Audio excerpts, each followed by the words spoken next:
let's take a look at how this wet weather is going to be clearing through. We'll go through this quickly because we've talked about this a couple times already tonight.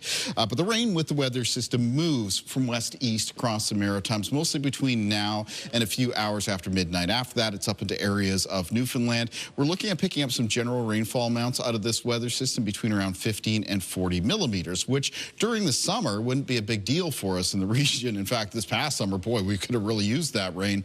But at this time of the year, the ground is frozen, so it has a diminished capacity to sort of absorb that rainfall.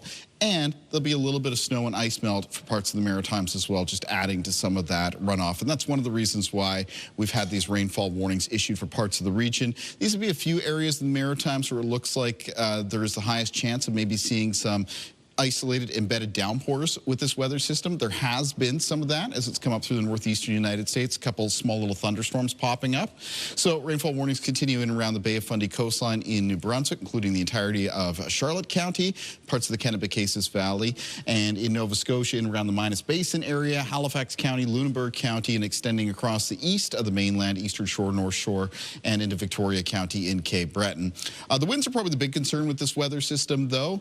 Again, ramping up, we've seen some peak gusts reported around exposed areas of the coastline, already close to 90 kilometers per hour, and one inland gust at Fredericton at 90 as well. And the stronger winds continue to develop here over the next couple of hours, but by the time we get to around midnight, western areas of New Brunswick and the southwest of Nova Scotia should be through about the worst of it. Now, stronger winds will still be present at midnight around parts of Prince Edward Island and the east of Nova Scotia, where they are expected to linger in Cape Breton until, say, around 2, 3 a.m. before the wind direction changes over towards the west, and you get that brief period of diminishment. After that, though, moving from Saturday morning into Saturday afternoon, winds generally from the west for the Maritimes. There'll be some fairly widespread gusts between 40 and 70 kilometers per hour. Taking a look at the wind warnings in effect, they're out for northern and northeastern areas of New Brunswick. That was an area added into the wind warnings from this time yesterday. And southern areas of New Brunswick remain underneath the wind warning, as does Prince Edward Island areas of Nova Scotia. As Todd mentioned, we've seen some scattered power outages already because of this weather system and some disruption to some travel services, especially the ferries. If you were planning on the ferry travel services, including the one across the Cabot Strait, you may want to check on those service providers' websites for the latest updates.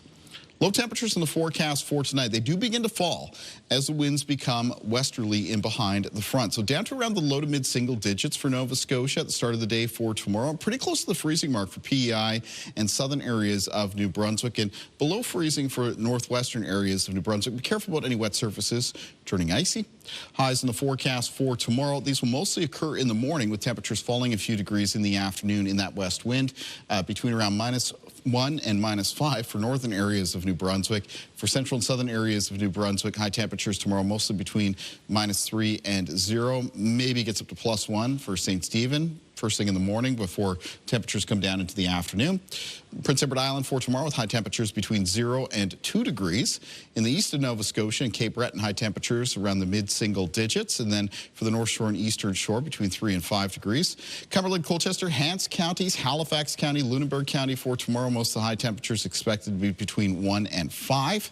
In the Annapolis Valley with high temperatures near 1 degree. And on the south shore of Nova Scotia and in the southwest, the high temperatures between 1 and 3. Let's take a look at the extended forecast for New Brunswick. For the end of the weekend, a mixture of flurries and showers coming through on Sunday. And then on Monday, it's a mix of sun and cloud, temperatures a little bit colder. Looking at a period of snow or flurries Tuesday night into Wednesday of next week. So we might get a little bit of a fresh snowfall there for Christmas, which is coming up, of course, on Thursday. Looking like a mix of sun and cloud, chilly right now for New Brunswick. Snow possible after that on Friday.